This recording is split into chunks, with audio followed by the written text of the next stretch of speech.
રાજકોટના રહેવાસી કુરબાન વલીજી બદામી, જેઓ નિવૃત્ત શિક્ષક છે, તેમની સાથે ડિજિટલ અરેસ્ટનો બનાવ બનેલો હતો, જે બાબતે ભારતીય ન્યાય સંહિતાની કલમ 204, 205, 308(7), 337 અને 61(2) મુજબ ગુનો દાખલ કરેલો છે, જેમાં એક આરોપીની ધરપકડ કરવામાં આવી છે.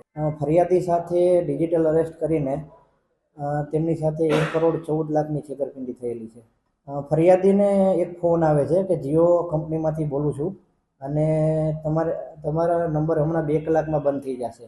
પછી એમને વિડીયો કોલ મારફતે સાયકોલોજીકલ પ્રેશર આપીને એમને જણાવે છે કે તમારો મોબાઈલ નંબર એ ચાઇલ્ડ પોર્નોગ્રાફી, મની લોન્ડરિંગ અને સાયબર ટેરરિઝમ જેવા ગુનાના કામે ઉપયોગ થયેલો છે.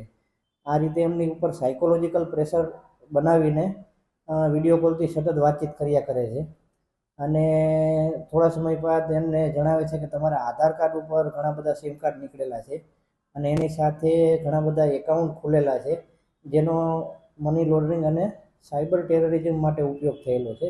આ રીતે એમને ધમકી આપતા હતા. આરોપી કોણ છે ને કઈ રીતે એનું શું? આમાં એક આરોપીની જેતપુર ખાતેથી ધરપકડ કરવામાં આવેલી છે, જેનું નામ છે સુજલભાઈ વિઠ્ઠલભાઈ લાખાણી, જેના એકાઉન્ટમાં કુલ 4,97,000 જેટલી રકમ આવેલી છે. ફરિયાદીશ્રીને 20 દિવસ સુધી ડિજિટલ અરેસ્ટ રાખવામાં આવેલા હતા.